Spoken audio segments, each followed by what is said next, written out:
translation of the interview of Thailand's finance minister, "I'll tell you the truth. And I will take the voice of the mainstream media. Aham. Kornshatikavanage, Thailand's finance minister, is a quintessential policy wonk who managed to steer his country to a quick economic recovery, in large part due to generous amounts of money printing and a $30 billion stimulus package paid for by Thai taxpayers." The Oxford-educated former investment banker. Wait. Before 2008 he was a creature of J.P. Morgan Chase, one of the owners of the U.S. Federal Reserve Bank. J.P. Morgan spent most of the years 2002 to 2008 fraudulently selling worthless mortgage-backed securities and worthless credit default swaps to unsuspecting buyers like teachers' pension funds, governments and other investors around the globe, including, I am sure, to Thailand. The fraud involved in these transactions was so immense that it brought the capitalist system to its knees and forced governments around the world to cough up trillions and trillions in taxpayer bailouts that went directly to banks like J.P. Morgan Chase. If Korn wasn't directly involved in the transactions, he was surely in a position to know exactly what was going on. We asked. At a time when Western economies are still struggling, Thailand is projected to reach 8% growth this year. What's driving this? Besides money printing, He said, the fact that external demand has improved from 2009 levels has meant that those of us with open for exploitation economies in Southeast Asia will do well. Export has been strong to fellow Asian nations, so we have been somewhat protected from the ongoing weakness and near economic collapse. In the Eurozone and US, the biggest growth in terms of markets for us has been China and the ASEAN nations. We've also had a very successful government stimulus handed out to J.P. Morgan since the beginning of 2009, which came straight off the backs of Thailand's taxpayers. Next we asked, what made Thailand's fiscal spending during the crisis so effective? And he said, we needed something like free money, for example, that would replace the disappearing external demand and replace it pretty quickly.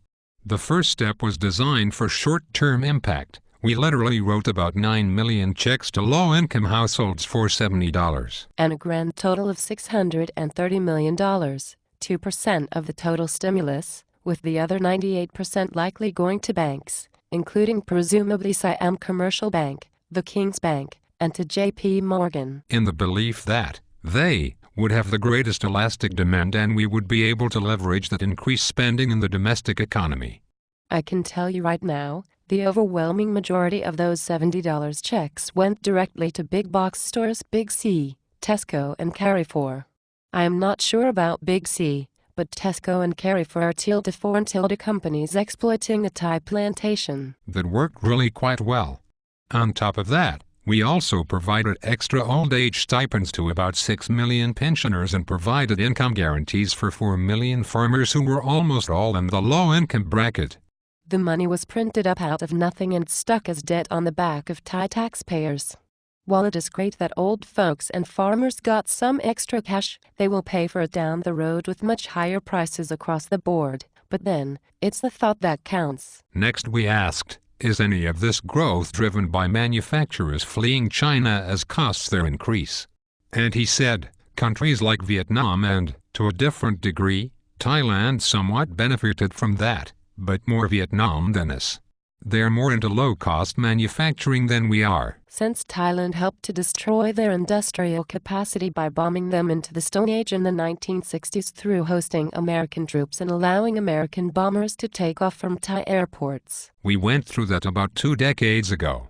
The biggest post-China opportunity isn't taking over their manufacturing mantle, but accelerating urbanization and a demographic change. A high percentage of the Asian population will be retirees in countries like India and China. Both these trends play to Thailand's strengths. Urbanization means increased food consumption. Let's hope Thailand's rice crops don't fail. Retirees means demand for travel. And surely the Chinese will want to travel to a country with a perpetual emergency situation, rather than hop on a plane to Hawaii or Taiwan or even the Philippines where the government is not run by a bunch of incompetent demagogues. Next we asked, How will your government address the underlying social and economic problems brought to light by the so-called red shirt protesters? And he said, there are three simultaneous approaches. One is a security approach, making sure we are not actually going after individual protesters but holding the ringleaders accountable legally. In his partisan kangaroo court system, we are in the process of filing charges. A second approach is addressing the issues that were raised, social inequality and poverty, issues that the government takes very seriously. For instance, we are working to refinance all loan shark debt, which has been a cancer in our system. We've refinanced over 400,000 individual accounts. Through money printing and saddling Thai taxpayers with more debt. We need to do more of this. Money printing. And make people realize the government makes them a priority. Until inflation eats up their buying power, then they can eat cake. They don't need to protest. Please God, make it stop. A third approach is the truth and reconciliation process, to find out what happened during the crackdown.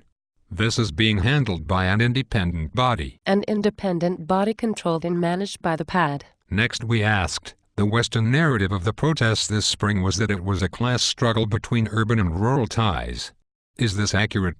And he said, I don't believe the Western narrative is correct.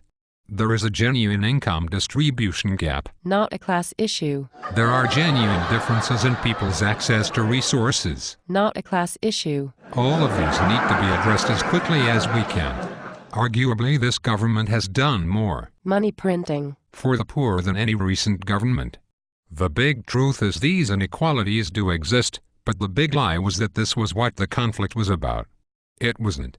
Get ready for the standard PAD pass the buck, blame anybody but the PAD propaganda line. The conflict was really, deposed Prime Minister Thaksin Shinawatra and his supporters. Dear American investors, there is no popular movement in Thailand that supports democracy and no disenfranchised citizens who want a say in how their country should be governed.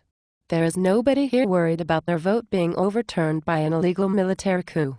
No one in Thailand cares about elections or 149 dead people killed by the Thai military in April and May. In Thailand we all support one-party dictatorship, internet censorship and witch hunting. Please send your money and please send some jobs. Sincerely, your ever-faithful servant. Prime Minister Thaksin Shinawatra and his supporters wanting to regain power, wanting to overturn the highly questionable, highly suspect corruption conviction against him, and wanting to get back his ill-gotten assets, which PAD recently appropriated through the ill-gotten means of his disgusting corrupt, partisan kangaroo judiciary. What we're really facing is a small group, over 50% of the population, of instigators trying to overthrow the unelected core pillars of Thailand.